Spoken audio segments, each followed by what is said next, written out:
Hello everyone, welcome back to Shivi studyship. हम पढ़ रहे हैं हिस्ट्री ऑफ मेडिवल इंडिया, जिसे लिखा है सतीश चंद्रा जी ने।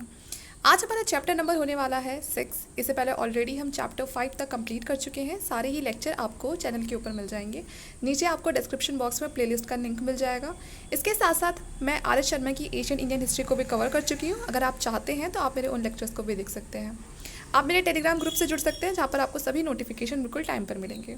तो चलिए अपने टॉपिक को स्टार्ट करते हैं। आज ये जो चैप्टर है, इसका हमारा पार्ट फर्स्ट हम डिस्कस करने वाले हैं। जैसे कि आपको पता ही है, जो लोग पहले से जुड़े हुए हैं, कि हम एक ही चैप्टर को काफ़ी सारे पार्ट्स में यहाँ पर डिस्कस कर रहे हैं, क्योंकि चैप्टर अपने आप में काफ़ी बड़े हैं। तो एक बार में रिकॉर्ड करना थोड़ा डिफ़िकल्ट हो जाता है, तो इसीलिए हम इसको पार्ट वाइज इसको देख रहे हैं। तो स्टार्ट करते हैं अपने चैप्टर नंबर 6 को।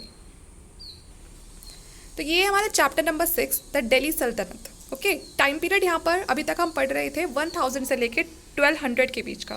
अब यहाँ हमारा स्टार्ट होगा दिल्ली सल्तनत का जो टाइम पीरियड है 1200 से लेके 1400 तक। ये दिल्ली सल्तनत फर्स्ट इसलिए लिखा हुआ है क्योंकि यहाँ पर हम किसी एक डायनेस्टी को डिस्कस करने वाले हैं। ओके, तो यहाँ से हमारा चैप्टर 6 स्टार्ट होता है, जिसमें सबसे पहले हम पढ़ेंगे जो मामलुक सुल्तान है उनके बारे में, जो 13th सेंचुरी में जिनका ये जो टाइम पीरियड है ये पूरा चलेगा। Some of the factors which enabled the Turks to extend their conquest from Punjab and Multan into the Ganga Valley, even to overrun Bihar and parts of Bengal, have been mentioned in the previous chapter. इसे बताया है कि जिस तरह से हमने भी देखा कि कौन कौन से फैक्टर्स थे जो तुर्क्स होते हैं, ठीक है ना, जो टर्क्स होते हैं, वो किस तरह से कॉन्क्वेस्ट करते हुए चलते हैं। पहले पंजाब को जीतते हैं, फिर मुल्तान को जीतते हैं, और धीरे धीरे गंगा वैली तक अपने आप को वो वहाँ तक पहुँचा देते हैं। उसके बाद बिहार को, फिर बंगाल का बहुत सारा जो पार्ट होता है, यहाँ पर हमने देखा था ना, सेन डायनेस्टी होती है जिसमें जो वो थे लक्ष्मण, ठीक है ना, वो यहाँ से भाग जाते हैं और यहाँ पर ही किसके पास पहुँच जाती है डायनेस्टी, तो ये भी जो बख्तियार खिलजी था उसके हाथों पहुँच जाती है। और वो कौन सी डायनेस्टी से बिलोंग करता था? वो इसी डायनेस्टी से बिलोंग करता था। ये सब कौन कर रहा था? जो गुरिद डायनेस्टी से थे, ठीक है ना, जो गुर डायनेस्टी से थे। या गुर डायनेस्टी का लीडर कौन था? तो वो था मुइज़ुद्दीन, जिसे हम मोहम्मद गौरी के नाम से भी जानते हैं।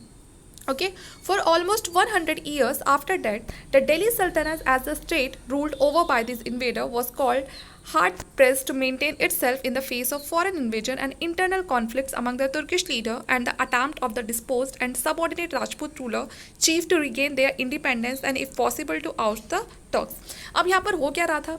जो बाहर से ये टर्क्स थे, ये इंडिया में घुसने की कोशिश कर रहे थे, बहुत सारी जगह को इन्होंने जीत लिया था। यहाँ पर मतलब ये मानिए, अब ये टाइम पीरियड ऐसा था कि भारत यहाँ पर खुद को एक तरह से मेंटेन नहीं कर पा रहा था। कभी किसी का अटैक हो रहा है बाहर से, कभी किसी का अटैक हो रहा है, अंदर जो राजपूत रूलर्स हैं, है ना, उनका अटैक चल रहा है, अपने ही सबऑर्डिनेट्स के साथ चल रहा है, दूसरी तरफ जो तुर्क्स हैं उनके साथ भी चल रहा है। तो इस तरह से अभी एक हम जो कहेंगे जो पॉलिटी थी भारत की, पूरी तरह से बिगड़ी हुई थी। Okay, the Turkish rulers were successful in overcoming this difficulty and by the end of the century were in position to extend their rule over Malwa, Gujarat and to penetrate into the Deccan and South India. लेकिन जो Turkish rulers होते हैं वो अब successful हो जाते हैं इन सारे डिफ़िकल्टीज़ को ओवरकम करके, और अब वो अपने रूल को एक्सटेंड करना फिर से शुरू कर देते हैं और फिर से अपनी जो पोजीशन है उसको सिक्योर कर लेते हैं मालवा के ऊपर, गुजरात के ऊपर, और डेक्कन और साउथ इंडिया में भी वो अपने आप को वहाँ पर सेटल कर लेते हैं। The effect of the establishment of the Turkish rule in northern India thus began to felt within 100 years all over India and resulted in far-reaching changes in society, administration and cultural life. अब जब ये यहाँ पर अच्छे से settle हो चुके हैं तो अब वो टाइम आएगा जब ये चेंजेस लाएंगे सोसाइटी के अंदर, एडमिनिस्ट्रेशन के अंदर और कल्चरल लाइफ के अंदर। जैसे कि मैं आपको हर लेक्चर में बताती हूँ कि जब भी कोई बहुत ही छोटे से टाइम पीरियड के लिए भारत में आता है तो वो अपने आप को पॉलिटिकली स्टेबल कर पाता है, क्योंकि उसके पास इतना टाइम ही नहीं होता कि वो आसपास की चीज़ों पर ध्यान दे, ठीक है, लोगों की सोशल जो लाइफ है उसमें इंटरफेयर करे या उनके रिलीजन में इंटरफेयर करे। लेकिन जब वो एक लंबे टाइम के लिए अपने आप को यहाँ पर स्टैब्लिश कर लेता है, अब पॉलिटिकली तो वो स्टैब्लिश हो गया, स्टेबल हो गया, अब उसका ध्यान जाता है फिर किस तरफ? सोसाइटी की तरफ, एडमिनिस्ट्रेशन की तरफ, कल्चरल लाइफ की तरफ, ठीक है। तो यहाँ पर भी अब वही होगा। अब ये जो तुर्किश रूलर्स थे इन्होंने अपने आप को अच्छे से स्टेबल कर लिया था, यहाँ पर अपनी जो पॉलिटिकल पावर है उसको स्टैब्लिश कर लिया था, तो अब ये बढ़ेंगे सोसाइटी, एडमिनिस्ट्रेशन और कल्चरल लाइफ के ऊपर। सेकेंड टॉपिक है struggle for the establishment of a strong monarchy. अब यहाँ पर स्ट्रॉन्ग मोनार्की के लिए चलेगा स्ट्रगल, जैसे कि हर बार चलता है कोई भी जब डायनेस्टी आती है। मुइज़ुद्दीन मोहम्मद ऑफ गुर was succeeded by Qutbuddin Aibak and the Turkish slave in 1206. He had played an important part in the expansion of the Turkish Sultanate in India after the Battle of Tarain.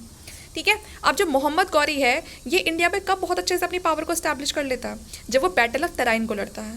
पहली battle में तो हार जाता है वो, जो पहली battle होती है 1191 में पृथ्वीराज चौहान जी के साथ इसकी, तो उस बैटल में तो ये हार जाता है। लेकिन जब दूसरी बैटल होती है तो उसमें मोहम्मद गौरी जीत जाता है और यहीं उसका नॉर्दर्न इंडिया पर कंट्रोल शुरू हो जाता है। अब जो मुइज़ुद्दीन है, जिसे हम मोहम्मद गौरी के नाम से भी जानते हैं, इसको सक्सीड करता है इसका एक गुलाम होता है तुर्किश स्लेव, जिसका नाम होता है कुतुबुद्दीन ऐबक। जो ये कुतुबुद्दीन ऐबक होते हैं 1206 में, ये अब यहाँ इंडिया में एक बहुत ही इंपॉर्टेंट रोल प्ले करेंगे। ठीक है, इसमें क्या करेंगे, ये तुर्किश जो सल्तनत है उसको भारत में बढ़ाएंगे, जो तुर्किश पावर है, ठीक है, उसको भारत में बढ़ाएंगे। Another slave of Muizuddin Yalduz succeeded Ghazni. ठीक है, अब यहाँ भारत में तो मोहम्मद गौरी की जगह किसने संभाल ली, कुतुबुद्दीन ऐबक ने संभाल ली। अगर हम बात करें मोहम्मद गौरी की, तो वो कभी भारत में टिका नहीं, यहाँ से वो सब कुछ जीत कर प्लंडर कर कर वो वापस चला जाता था। और वहाँ पर जाकर गजनी में अब कुछ टाइम बाद जब मुइज़ुद्दीन है उसकी भी डेथ हो जाती है, तो गजनी को कौन संभालता है, इसी का दूसरा स्लेव होता है यल्दूज। ठीक है, वो गजनी को संभालता है। As a ruler of Ghazni Yalduz claim to rule over India as well. अब जो ये यल्दूज है, ये इसके जो एक लालच होता है ना, वो कम नहीं होता। ये नहीं सोचता कि चलो मुझे गजनी मिल गया, कुतुबुद्दीन ऐबक को दिल्ली मिल गया, दोनों आराम से मस्त रूल करते हैं। नहीं, ये क्या कहता है कि अगर मैंने गजनी पे मैं रूल कर रहा हूँ तो मेरा हक बनता है किसके ऊपर, दिल्ली के ऊपर। ठीक है ना, कि मैं दिल्ली को भी मैं ही रूल करूँगा। ओके, तो ये इस तरह से बोलता। यहाँ पर जो ये आपके सामने जो स्लेव जो वर्ड है ना, ठीक है, यहाँ स्लेव जो वर्ड है इसमें बताया गया है कि अरेबिक वर्ड मीनिंग ओन, तो उसका मतलब यहाँ पर क्या है कि जो भी इम्पोर्ट किए जाते थे तुर्किश जो स्लेव्स थे, वो जो इम्पोर्ट किए जाते थे, वो किस पर्पज़ के लिए किए जाते थे कि उनको मिलिट्री में काम करवाया जाए, उनको ट्रेन किया जाता था। यहाँ पर गुलाम कोई ऐसे नहीं थे कि बिल्कुल उनको मारना धाड़ना या कुछ वैसा कोई बहुत ही गुलामगिरी वाला काम करा रहे, नहीं, बल्कि उनको भी बहुत अच्छे से ट्रीट किया जाता था। उनमें से कुछ ऐसे होते थे कि भाई जो मिलिट्री की सर्विस के लिए अपने आप को नहीं सर्व कर सकते हैं, तो उनसे दूसरे जो डोमेस्टिक और जो इकोनॉमिक पर्पसेस के लिए उनको वैसे यूज़ किया जाता था। वरना मेनली तो ये चीफ होते थे मिलिट्री सर्विस के अंदर। ठीक है, जैसे कि कुतुबुद्दीन ऐबक थे वैसे ही। Thus, however, not accepted by Aibak who ruled from Lahore. अब जो ऐबक था वो लाहौर पर रूल कर रहा था, और वो तो इस बात को बिल्कुल उसने एक्सेप्ट नहीं किया कि भाई जो यल्दूज है वो गजनी पे भी रूल करेगा और वो भारत में दिल्ली की तरफ देख रहा है। But from this time, the Sultanate served its link with Ghazni, and this was fortunate since it helped to prevent India being drawn into Central Asian politics, and it also enabled the Delhi Sultanate to develop on its own without depending on countries outside India। लेकिन यहाँ पर दिल्ली जो सल्तनत थी उसने अपने आप को काफ़ी अच्छे से ग्रो करा कि उसको बाहर से किसी की ज़रूरत ही नहीं पड़ी। ठीक है, वो बाहर से कभी किसी पे डिपेंड रहा ही नहीं, तो ज़्यादा उसके जो कनेक्शन थे शुरुआत में तो गजनी से रहते हैं, लेकिन बाद में धीरे धीरे उसके जो कनेक्शन है कहीं ना कहीं वो उनसे फ्री होने लगते हैं। इल्तुतमिश, अब बात करते हैं इल्तुतमिश की। ठीक है, टाइम पीरियड आपके सामने है, 1207 से 36 के बीच का ये टाइम है। इन 1210 जो ऐबक होता है उसकी कुछ जो घोड़ा होता है, जो हॉर्स होता है, उसके गिरने से, घोड़े के ऊपर से गिरने से उसे कुछ चोट लग जाती है, और वो उस टाइम पे जो चौगान है, जो पोलो गेम होता है ना, उसको खेल रहा था घोड़े पे बैठ के, तो उस घोड़े पे से वो गिर जाता है, उसको चोट लग जाती है, तो उसी में उसकी डेथ हो जाती है। अब यहाँ पर ऐबक की डेथ के बाद उसको सक्सीड करता है इल्तुतमिश। ठीक है, और इल्तुतमिश कौन होता है, ये कुतुबुद्दीन ऐबक का सन इन लॉ होता है। ठीक है, उसका दामाद होता है। But before he could so he had to fight and defeat the son of Aibak.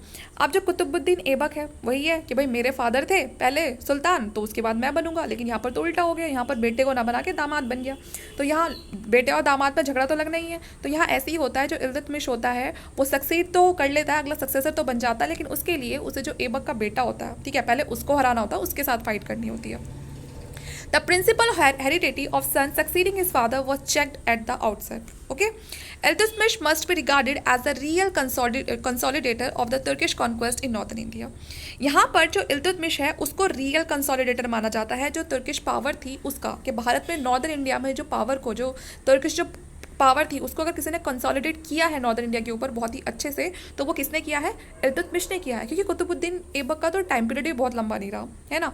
Eight the time of his accession Ali Mardan Khan has declared himself the king of Bengal and Bihar, while Qubacha a fellow slave of Aibak had declared himself an independent ruler of Multan and seize Lahore and parts of the Punjab. अब यहाँ पर होता क्या है, इस time पर काफ़ी ज़्यादा वही, जैसे ही एक रूलर हटता है अपनी पावर से, तो उसके जो नीचे बहुत सारे रूलर्स होते हैं वो तुरंत ही अपने आप को इंडिपेंडेंट करना चाहते हैं, सबको पावर चाहिए। यहाँ अली मर्दान जो खान होता है वो अपने आप को बंगाल और बिहार का किंग डिक्लेयर कर देता है। ठीक है, कि मैं तो इंडिपेंडेंट हूँ, बंगाल और बिहार मेरा।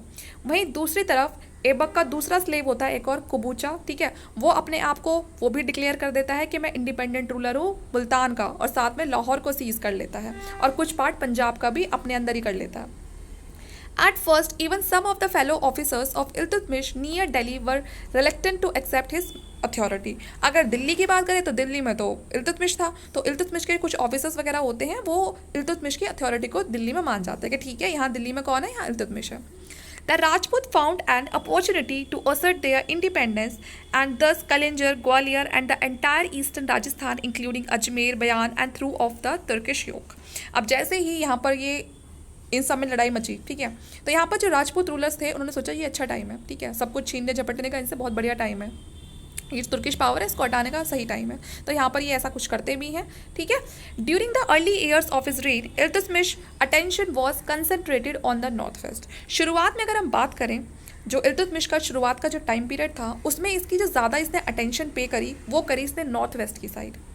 A new danger to his position arose with the conquest of Ghazni by the Khwarazm Shah, क्योंकि इसको एक डर लगा रहता था गजनी की साइड से जो ख्वारिज़म शाह थे वो इधर अटैक करने की कोशिश करते थे ईस्टर्न साइड पे, तो वहाँ से इसको हमेशा एक खतरा लगा, तो इसीलिए इसने सबसे पहले जो नॉर्थ वेस्ट साइड है इसकी नज़र हमेशा वहीं रही, क्योंकि अगर इंडिया को कोई भी जो रूलर जिसने नॉर्थ वेस्ट साइड से उसको प्रोटेक्ट कर लिया तो मतलब उसका भारत में जो रूल है वो पूरी तरह से सेफली वो कर पाएगा। The Khwarizmi Empire was the most powerful state in the Central Asia at this time, and its eastern frontier now extended up to the Indus. जो ख्वारिज़म शाह जो एम्पायर थी, जो ख्वारिज़म एम्पायर थी, इस समय सेंट्रल एशिया की वो सबसे पावरफुल स्टेट थी, और सेंट्रल एशिया में कब्जा करने के बाद वो लोग चाहते थे कि वो भारत में बढ़े हम, ठीक है, और भारत में वो इंडस तक जो इंडस रिवर है वहाँ तक वो बढ़ भी गए थे, तो इसीलिए जो इल्तुतमिश है उसके मन में ये डर था कि कहीं वो आकर उस पर अटैक ना कर दें। In order to avoid this danger Iltutmish march to Lahore and occupied it. इसी डर की वजह से जो इल्तुतमिश है उसने अपने आप को नॉर्थ वेस्टर्न साइड से प्रोटेक्ट करने के लिए उसने लाहौर पर कब्जा कर लिया। In 1218 Khwarazm empire were destroyed by the Mongols who founded one of the strongest empire in history which is at its height extended from China to the shore of the Mediterranean Sea and from the Caspian Sea to the river Jakarta। अब यहाँ पर शेर को सवा शेर मिलने वाली बात हो गई कि यहाँ अब जो ख्वारिज़म शाह जो अभी तक सेंट्रल एशिया की सबसे पावरफुल एम्पायर थी, अब उसको हराने के लिए एक और एम्पायर आ गई, और वो किसकी थी, वो थी जो मंगोल्स थे, ठीक है ना, जो चाइना से थे, चाइना से बिलोंग करते थे। और मंगोल्स के बारे में हमने सुना ही है कि ये एक स्ट्रॉन्गेस्ट एम्पायर थी पूरे, अगर हम इतिहास में देखते हैं तो इतिहास में ये one of the strongest empire रही है, ठीक है, और इसने अपनी पावर को चाइना से लेके मेडिटेरियन सी, कैस्पियन सी तक पूरा बढ़ाया है, तो इसीलिए ये जो मंगोल्स होते हैं ये ख्वारिज़म एम्पायर को पूरी तरह से डिस्ट्रॉय कर देते हैं। तो यहाँ किसके लिए फ़ायदा हुआ, इल्तुतमिश के लिए फ़ायदा हुआ, क्योंकि इल्तुतमिश को हमेशा डर था किसकी तरफ से, ख्वारिज़म एम्पायर की तरफ से, कि वो भारत में आके ना जाने कब अटैक करते हैं। The danger is posed to India and its effect on the Delhi Sultanate will be discussed in a subsequent section. While the Mongols were busy elsewhere, यहाँ पर जो मंगोल्स है अभी उनका ध्यान भारत की तरफ बिल्कुल भी नहीं है, तो यहाँ पर जो दिल्ली सल्तनत है वो फ्रीली अभी रूल कर रही है। Iltutmish also ousted Kubacha from the Ultan and Uch, and the frontier of the Delhi Sultanate thus reached up Indus once again। यहाँ पर जो कुबूचा था, जो कुतुबुद्दीन ऐबक का स्लेव था, ये जैसे कुतुबुद्दीन ऐबक का स्लेव इल्तुतमिश था, साथ में उसका दामाद भी था, वैसे ही जो कुबूचा है वो भी इल्तुतमिश का एक स्लेव था, जिसने अपने आप को कुतुबुद्दीन ऐबक के मरने के तुरंत बाद ये कह दिया था कि यहाँ मुल्तान और उच पे मेरा रूल है। अब यहाँ इल्तुतमिश को डर लगा रहता था हमेशा नॉर्थ वेस्ट की साइड से। इल्तुतमिश ने अपने आप को प्रोटेक्ट करने के लिए जो कुबूचा है इसको भी मुल्तान और उच से हटा के अपना ही रूल वहाँ पर इस्टेब्लिश कर लिया, और अब इंडस तक फिर से किसका रूल था, दिल्ली सल्तनत का रूल था, और दिल्ली सल्तनत पे रूल कौन कर रहा था, इल्तुतमिश रूल कर रहा था, ठीक है, तो आपको क्लियर हो गया होगा। Secure in the west, Iltutmish was able to turn his attention elsewhere। अब जब इल्तुतमिश ने वेस्ट साइड से अपने आप को पूरी तरह से प्रोटेक्ट कर लिया, ठीक है, तो अब इसको कोई डर नहीं रहा, अब इसका ध्यान कहीं और जाता है। In Bengal and Bihar a person called Iwaz who has taken the title of Sultan Ghiyasuddin has assumed independence. अब बंगाल और बिहार में एक आदमी होता है, इवाज नाम होता है जिसका, वो अपने आप को टाइटल देता है सुल्तान ग्यासुद्दीन। कहाँ पर रह रहा था ये, बंगाल और बिहार वाले पार्ट में, और अपने आप को टाइटल दे के अपने आप को इंडिपेंडेंट घोषित कर लेता है कि मैं बन गया हूँ यहाँ पे अपना independent ruler. He was a generous and able ruler and build many public work. काफ़ी अच्छा रूलर था ये, ठीक है, और बहुत सारे पब्लिक वर्क्स भी ये करता है। While he made raids on the territories of his neighbour and the same ruler of East Bengal and the Hindu ruler of Orissa and Kamrup Assam continued their swell. अब यहाँ पर ये अपने एरिया में तो बहुत अच्छे काम कर रहा है, लेकिन आसपास की जो टेरिटरीज थी वहाँ पर ये काफ़ी सारी रेड्स करता है, जैसे कि ईस्ट बंगाल में करता है, ठीक है, जहाँ पर सेन डायनेस्टी थी, और उड़ीसा में करता है जहाँ पर कुछ हिंदू रूलर्स थे, असम में भी ये रेड करता है। In 1226 to 27, Iwas was defeated and killed in a battle with Iltutmish son near Lakhnauti. अब 1226 से लेकर 27 के बीच में जो ये इवाज होता है, जो ये अपने आप को टाइटल दिया जिससे सुल्तान गियासुद्दीन, ठीक है, और जो सबको परेशान कर रहा है, इसको हरा दिया जाता है। और इसको हराने वाला कोई और नहीं बल्कि कौन होता है? इल्तुतमिश का बेटा होता है। इल्तुतमिश का बेटा इसे हरा भी देता है और इसे मार भी देता है। कहाँ पर? लखनौती में, ठीक है, लखनौती में बैटल होती है, लखनौती के पास, वहीं पर ही इस इवाज को हरा के मार दिया जाता है। कौन मारता है? इल्तुतमिश का बेटा मारता है। इल्तुतमिश जो दिल्ली सल्तनत का इस टाइम पे सुल्तान है। Bengal and Bihar passed under the suzerainty of Delhi once again. अब बंगाल और बिहार जो अभी तक इंडिपेंडेंट था, अब वो किसके कंट्रोल में आ गया? अब वो दिल्ली सल्तनत के कंट्रोल में आ गया फिर से। But they were a difficult charge and repeatedly challenge the authority of Delhi. At about the same time, Iltutmish took step to recover Gwalior and बयान। अब यहाँ पर इल्तुतमिश अब वो क्या चाहता है? अब वो ग्वालियर को जीतना चाहता है और जो बयान है उसको जीतना चाहता है। Ajmer and Nagaur remain under his control, और अजमेर और जो नगौर था वो पहले से ही इल्तुतमिश के कंट्रोल में था। अब देख रहे हो ना, हर चीज़ ये जीतता जा रहा है।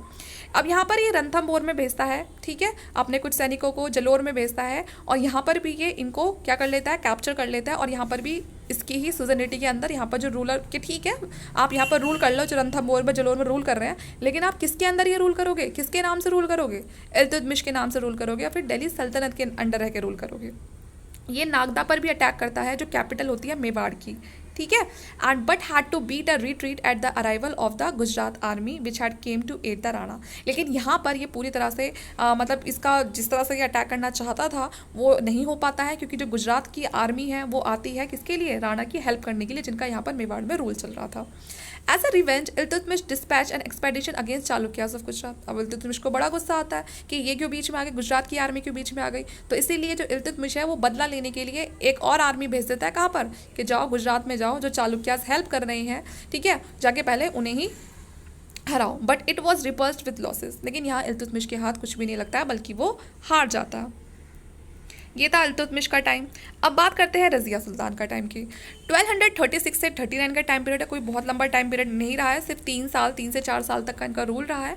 During his last year Iltutmish was worried over the problem of succession. अब जब इल्तुतमिश के आखिरी दिन चल रहे थे, ठीक है, अब उसको यहाँ पर चिंता लगी रहती है कि उसके बाद उसका आने वाला जो सक्सेसर है वो कौन बनेगा। He considered none of his surviving son to be worthy of the throne. उसे लगता था कि जो उसके बेटे हैं उनमें से कोई भी उस थ्रोन के लायक नहीं है, और काफ़ी ज़्यादा सोचने समझने के बाद वो डिसाइड करता है कि उसकी बेटी जिसका नाम रज़िया था वो थ्रोन पर बैठेगी, कि वो अगली सुल्तान बनेगी, ठीक है, and induce the nobles and the theologians उल्मा to agree to the nomination. और वो सब नॉबल्स को और जो उल्मा काजी होते हैं उनको मनाने की कोशिश करता है कि उसकी बेटी को नॉमिनेट किया जाए, क्योंकि उस टाइम पे जो नॉबल्स थे ना तो वो चाहते थे कि कोई औरत आकर हम पर रूल करे, और ना कोई जो उल्मा वगैरह होते थे ना वो चाहते थे कि जो औरत है वो पर्दे से बाहर आए। Although women had ruled as a queen both in ancient Iraq and Egypt, and he had acted as regent during the minority rule of princes, and nomination of woman preference to son was a novel step। यहाँ पर step तो बहुत अच्छा था ये, क्योंकि काफ़ी बार Asian time में भी ऐसा देखा गया है ईरान और इजिप्ट में कि वहाँ पर किसी औरत ने एज अ क्वीन उसने पूरी टेरिटरी पे, पूरे एम्पायर पर रूल करा है ना। तो यहाँ पर ये स्टेप कुछ नया था कि बेटों को छोड़ के एक बेटी को प्रेफरेंस दी है, ठीक है, उसकी काबिलियत को देखते हुए। In order to assert her claim, Razia had to contend against her brother as well as against powerful Turkish nobles। लेकिन यहाँ ये बात ना तो इल्तुतमिश के बेटों को पसंद आती है, जो रज़िया सुल्तान के भाई होते हैं, कि भाई हमें फिर भी अपनी बेटी को बना रहे हैं जबकि ये बेटे हैं, और ना ये बात उल्मा जो नॉबल्स होते हैं ना उनको पसंद आती है। सबके सब किसके खिलाफ हो जाते हैं? रज़िया के खिलाफ हो जाते हैं। अब रज़िया को थ्रोन पर बैठने से पहले, ठीक है, अपनी पावर को क्लेम करने से पहले अपने भाइयों के खिलाफ जाना पड़ता है, जो तुर्किश नॉबल्स हैं उनके खिलाफ जाना पड़ता है। तो कहीं ना कहीं आप ये देख सकते हैं कि अपने जो 3 साल का रूल रहा है रज़िया का, ठीक है, उसमें वो सबसे लड़ने में ही रह गई, ठीक है ना, सबको रोकने में ही, सबको समझाने में ही रह गई, क्योंकि हर कोई भी नहीं चाहता था कि रज़िया रूल करे। तो आप खुद समझ सकते हो उसके 3 साल का जो रूलिंग पीरियड है वो कैसा रहा होगा। Though brief, her rule had a number of interesting features. It marked the beginning of a struggle for power between the monarchy and the Turkish chief, and sometimes called the 40 or the चालगानी. यहाँ पर जो इल्तुतमिश होता है ना, वो अपनी एक defence power को स्ट्रॉन्ग करने के लिए एक चालगानी का मतलब ये इसमें लोग होते हैं कुछ, तो उनका एक ग्रुप बनाता है जो इसके लिए एक तरह से स्पाई का काम करते थे, लेकिन ये चालगानी बाद में इसी की बेटी के लिए भारी पड़ जाते हैं. ठीक है, तो यहाँ पर ये जो रज़िया थी इसका बहुत एक स्ट्रगल चलता है, ठीक है, अपने तुर्किश चीफ के साथ, ठीक है, अपनी मोनार्की को बचाने के लिए. Iltutmish had shown great defence to the Turkish chief and after his death these chief drunk with power and arrogance. जो इल्तुतमिश होता है जब तक वो होता है तो जो उसके तुर्किश चीफ होते हैं वो बहुत अच्छे से काम करते हैं, ठीक है, लेकिन जैसे ही उसकी डेथ हो जाती है जो उसके चीफ है वो फ्री हो जाते हैं, है ना. एक तो वो रज़िया को यहाँ पर जो रज़िया सुल्तान थी उसको सीरियसली नहीं ले रहे थे हैं, और यहाँ पर फिर वो ड्रिंक वगैरह करना शुरू कर देते हैं, अपनी पावर को लेके बहुत घमंडी हो जाते हैं, and want to install on the throne a puppet whom they could control. और वो चाहते थे कि यहाँ पर वो थ्रोन पर किसी ऐसे को बैठा दें जो पपेट की तरह काम करे उन्हीं के लिए, ठीक है ना, उनके कहे हुए अनुसार ही वो सब कुछ करे. They soon discovered that through a woman Razia was not prepared to play their game and she discarded the female apparel and started holding court with her face unveiled. अब वो रज़िया को तो इल्तुतमिश बैठा गए थे थ्रोन पर, तो अभी ये जो नोबल्स चीफ थे ये चाहते थे कि अगर रज़िया बैठ भी गई ना उस पर थ्रोन पर तो वो चले उनके हिसाब से. अब रज़िया एक काफ़ी अच्छी रूलर थी, ठीक है, वो इनके गेम में नहीं फंसने वाली थी, जैसा ये चाहते थे वो वैसा नहीं करने वाली थी. उसने जब वो रानी बनती है ना, जब वो अगली सुल्तान बनती है तो वो अपने फेस को भी अनवील कर देती है. वो घूंघट वगैरह जो होता है ना, आपने देखा होगा वो लोग फेस कवर करके रखती हैं जो वुमेन्स होती हैं कोर्ट में आने से पहले, पर्दे के पीछे रहती है, तो वो ऐसा कुछ नहीं करती है, वो अपना फेस है उसे भी उस पे से भी जो घूंघट वगैरह होता है, ठीक है, उसको हटा देती है. She even hunted and led the army in war. वो हंटिंग वगैरह भी करती थी, आर्मी की वॉर वगैरह पे भी जाती थी.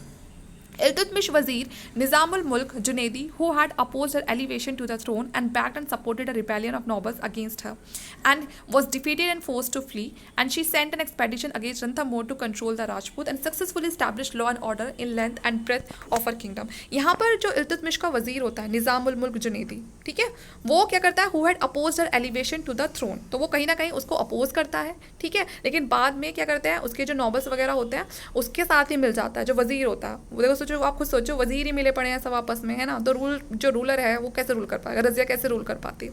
She sent an expedition against Ranthambore to control the Rajput. जो रज़िया होती है वो रणथंबोर में भी अपना एक एक्सपेडिशन चलाती है राजपूत को कंट्रोल करने के लिए, और वो उस पर सक्सेसफुल भी हो जाती है, ठीक है, और कहाँ वहाँ पर लॉ और ऑर्डर को अच्छे से वो मेंटेन भी कर पाती है अपने किंगडम में. लेकिन उसके खिलाफ ही इतने सारे लोग थे कि वो ज़्यादा लंबे टाइम तक यहाँ टिक ही नहीं पाती है, क्योंकि बाहर वाले से ज़्यादा तो अपनों लोगों से खतरा था. But her attempt to create a party of nobles loyal to her and raise a non-Turks to high office led no opposition. वो ये चाहते थे जो उसके नॉबल्स हैं वो उसके लिए लॉयल रहे, ठीक है, और जो नॉन तुर्क्स हैं वो उनको भी क्या करे, एक हाई ऑफिस प्रोवाइड करे, लेकिन ऐसा नहीं हो पाता है. The Turkish noble accused her of violating feminine modesty and of being too friendly to an Abbasian noble, Yaqut Khan, and Yaqut Khan has been appointed superintendent of the royal stable, which implied closeness to the sovereign. तो यहाँ पर एक जो बाकी लोग हैं वो तो उसे सीरियसली ले ही नहीं रहे, बल्कि यहाँ एक ना रज़िया सुल्तान का एक मदद करता है याकूत खान, ठीक है, एक एबेसियन नॉवल होता है और ये याकूत खान होता है. इसको जो रज़िया होती है वो यहाँ पर रॉयल स्टेबल, ठीक है, उसका सुपरिंटेंडेंट अपॉइंट कर देती है, और ये काफ़ी क्लोज होता है रज़िया के, ठीक है. But contemporary writers have not accuse Razia of any personal intimacy with है. लेकिन जो उस समय के जो राइटर्स हैं वो बताते हैं कि रज़िया की उसके साथ ऐसी कोई पर्सनल इंटीमेसी नहीं थी, ठीक है, बस ये है कि आप उसको सुपरिंटेंडेंट बना दिया, ठीक है, कुछ अच्छी दोस्ती हो सकती है, लेकिन वो इस बात का कोई भी ऐसा नहीं लिखते हैं कि कोई पर्सनल इंटीमेसी जैसा कुछ उन दोनों के बीच में कुछ था ऐसा. The charge that he used to lift her from the arms pit to her horse is wrong because Razia always appeared in public on an elephant. ठीक है, और यहाँ पर कहा गया है कि जो रज़िया है, जैसे रज़िया के बारे में बताते हैं कि वो हॉर्स पर आती थी, ठीक है, और वो जो याकूत है, ठीक है, वो उसे बैठाता था, तो ये सब चीज़ें बहुत गलत हैं. और बल्कि जो रज़िया थी वो तो हमेशा एलिफेंट के ऊपर आई है, ठीक है, वो हमेशा एलिफेंट का यूज़ करती थी, कभी वो घोड़े के ऊपर बैठ कर नहीं आती थी. Rebellion broke up out at Lahore and Sirhind. Razia personally led an expedition against Lahore. जो रज़िया है वो एक एक्सपेडिशन चलाती है लाहौर के खिलाफ, ठीक है, and compel the governor to submit, और उस गवर्नर से बोलती है कि वो अपने आप को सरेंडर कर दे रज़िया के आगे. On the way to Sirhind an internal rebellion broke out in which Yakut Khan was killed. लेकिन जब वो रास्ते में होते हैं सरहिंद वाले तो वहाँ पर एक इंटरनल रिबेलियन छिड़ जाता है जिसमें जो याकूत खान होता है, ठीक है, उसको मार दिया जाता है, और जो रज़िया होती है उसको इम्प्रिजन कर लिया जाता है, कहाँ पर, ताबर हिंद में. ठीक है जी, ये ताबरिंद वही है जो अभी आपको प्रेजेंट पंजाब बठिंडा है. However Razia won over her captor Altunia and after marrying him made a renewed attempt on Delhi. यहाँ पर क्या होता है, जो रजिया होती है, ठीक है, वो अपने आप को बचाने के लिए यहाँ पर उसको अल्तूनिया से उसे शादी करनी होती है और फिर से वो क्या करते हैं कि फिर से आप दोनों मिलकर दिल्ली पर क्या करते हैं, रूल करेंगे. Razia fought valiantly but was defeated and killed in a forest by bandits. लेकिन इससे पहले कि रजिया वापस से दिल्ली में आती, उसको रास्ते में उसको हरा दिया जाता है और वहीं उस जंगल में उसको मार दिया जाता है, ठीक है, by bandit and she was in flight. Okay, और यहाँ पर वो मारी जाती है. तो आप खुद सोच सकते हैं कि यहाँ पर कितना 3 साल रूल करा और कितनी सारी उसने आफत अपने सामने फेस कर ली. तो ये रजिया का टाइम था और इल्तुतमिश का टाइम था. इस वाली जो वीडियो है उसके लिए इतना ही. अब हम पढ़ेंगे आगे बलबन के बारे में. ठीक है, बलबन भी बड़ा चालाक रूलर रहा है, तो इसको हम अलग से कवर करेंगे. ये लेक्चर आपको कैसा लगा प्लीज़ मुझे कमेंट करके ज़रूर बताइएगा. कोई भी प्रॉब्लम आती है या कुछ भी समझ नहीं आता है तो उसके लिए भी आप मुझे कमेंट कर सकते हैं. आप चाहे तो मेरे टेलीग्राम ग्रुप के साथ भी जुड़ सकते हैं, वहाँ पर आपको सभी नोटिफिकेशन बिल्कुल टाइम पर मिलेंगे. तो इस लेक्चर के लिए इतना ही. अब हम मिलते हैं हमारे नेक्स्ट लेक्चर में. Thank you.